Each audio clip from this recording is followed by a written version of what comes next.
欢迎收看任运自在。今天要带大家进入具有传奇色彩的秘密瑜伽室。瑜伽室藏文叫 Najoba， 有一种半生半熟的密咒师，又称瑜伽室，在藏区的农村牧区扮演着非常重要的角色。由于常年不剪头发，头发很长，必把头发盘在头上，最长可以达数米。他们经常在村庄、深山老林和寺庙之间，时而隐居于山洞，修炼密宗。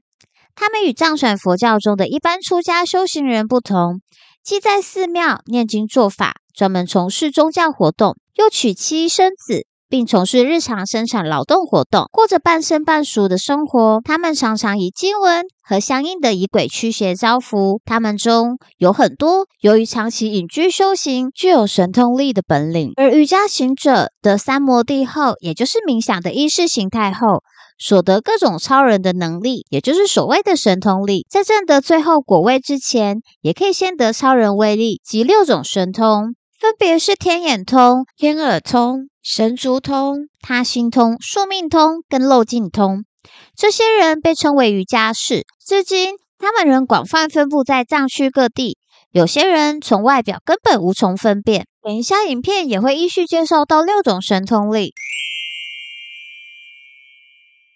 所谓的瑜伽士，并不是字面文字看到的学习印度瑜伽伸展课程的人。瑜伽士是具有度化众生的能力，戒律清净，有大圆满境界的大修行人。简而言之，瑜伽士指的是修持禅、三昧、观佛等等专一心智修行方法的修行者。很多已经进入金刚乘修行的弟子，不知道如何区分出家人和瑜伽士，甚至对瑜伽士的功德也不是很了解。瑜伽士不同于在家修行人，也不等于普通我们所称呼的居士。瑜伽士跟在家居士是完全不一样的。瑜伽士有很多超胜的能力，比如有超度亡者的能力，据说有的瑜伽士还有起死回生的能力。瑜伽是梵文中相应的意思，是已经证悟空性、降服烦恼的人，他们的心已经融入法界本性中。瑜伽士也是成就者的别称。他们虽然不一定都是出家的人，他们的意思含义类似于修行果位的称号。在佛陀传下2种修行制度里，分为出家传承和瑜伽士传承。当年莲师将佛法传到西藏时，除了建立商业寺以外，还将2种制度一并传入，各有大成就者辈出。瑜伽士的传承，印度也有。历史上，印度有84个瑜伽士。之前影片我有介绍到莲师，有兴趣的朋友，我会把链接放在上面及片尾哦。刚刚前面说到的6种神通力，天眼通就是可以遍观看到整个3000大千世界，天耳通，人间到3000大千世界的所有声音都可以听到。神足通就是以肉身的方式弹指顷刻瞬间就能飞移至其他的空间。他心通可以知道任何人起心动念的善与恶的所有想法，比读心术还厉害。除了知道未开口前心里的想法以外，还能知道善恶的区别。宿命通其实照字面意思是可以知道过去前生宿命因缘，例如姓名、性别、家在哪里等等的。而漏尽通这个是最困难的，在佛教里认为6通的前5种神通是通外道的法，即使外道也能通过修炼神通的方法而达到这样的能力。那第6种的漏尽通，并不是所谓超过一般正常人身心能力的神通，但却也是佛门以外的任何修行人所无法到达的。伟大的莲花生大士曾预言，西藏藏王赤松德赞的后代会有魔鬼的化身，而就是朗达玛灭佛的时候，不管是出家人还是在家人都不允许学习佛法了，也不允许出家。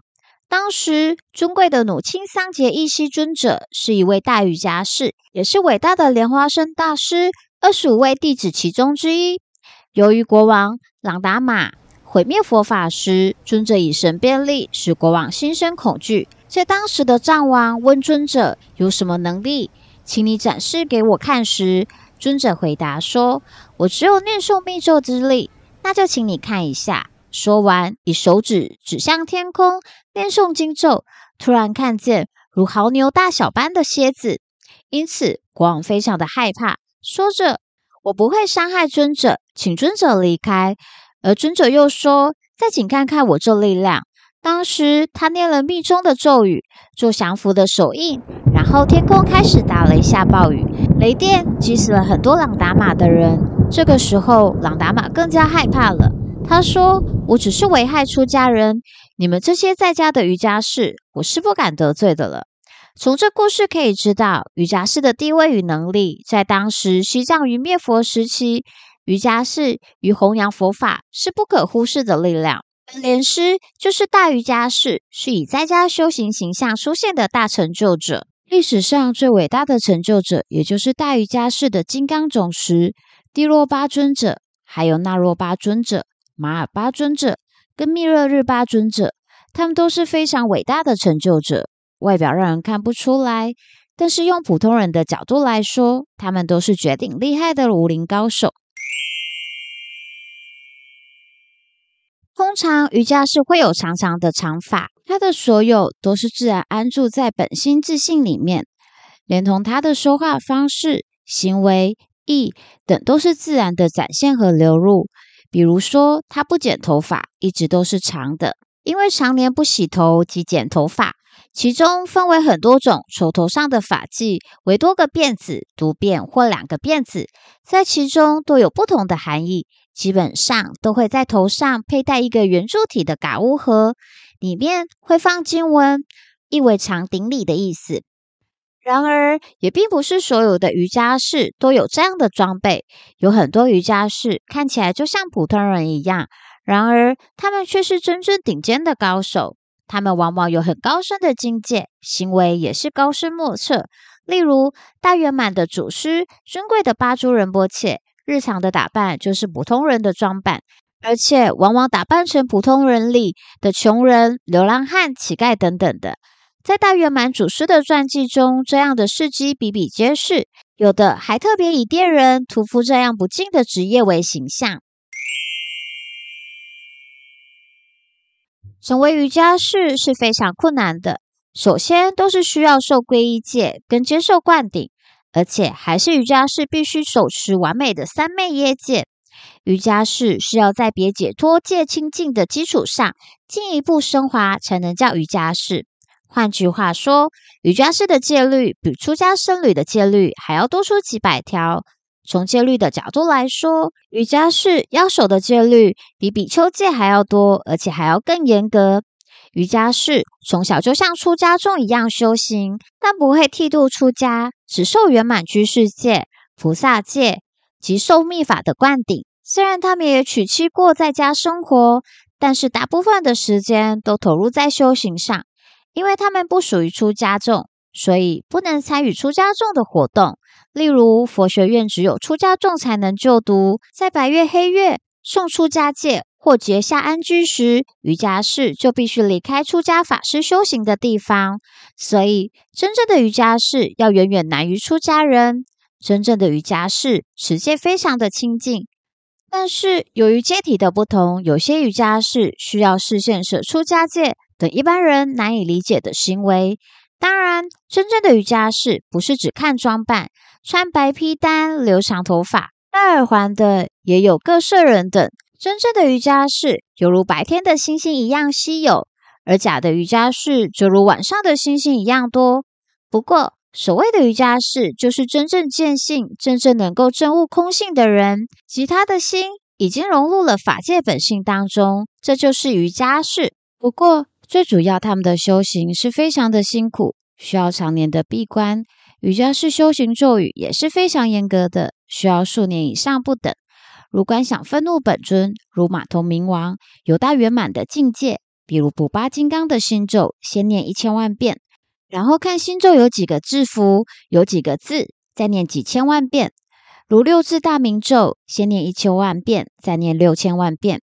修咒语的时候，需要闭关打坐止语，夜不倒单，不时冲算，修到各种现象出现，比如梦或身体上的变化，然后得到上师的确认，才算修炼成功。首先，瑜伽士都是真正具足慈悲心、菩提心的，他所做的一切，唯一都是为了令六道众生获得暂时和究竟的安乐，而不是为了自己的财食名利。所以，贪财贪色的一定不是真正的瑜伽士。很多瑜伽士有高深的境界，他们的行为也是高深莫测的，是我们普通人不能了解的。因为我们的修行和他们差太远了，所以千万不要胡乱地去批评任何人，说些什么酒肉丧尸等怪话。对这些大修行人产生的邪见的果报是很严重的，绝不是杀了几个生命的问题，诽谤大成就者的果报要严重许多。最后，希望我们都有机会能遇到一个伟大的瑜伽士，致敬所有尊贵的瑜伽士。至于前面所说的漏尽通，它是佛教术语，属于三明六通之一，在很多佛经中指的是断除疑惑、得究竟后的神通。漏即是烦恼，尽就是尽头，不存在了，消失了，除尽。漏尽即是烦恼已经灭尽，既没有烦恼，脱离轮回。你们还有什么想了解的吗？可以在底下留言告诉我哦。那今天就说到这里，希望你们会喜欢，也请你们动动小手帮我点赞跟订阅。那我们就下期见喽。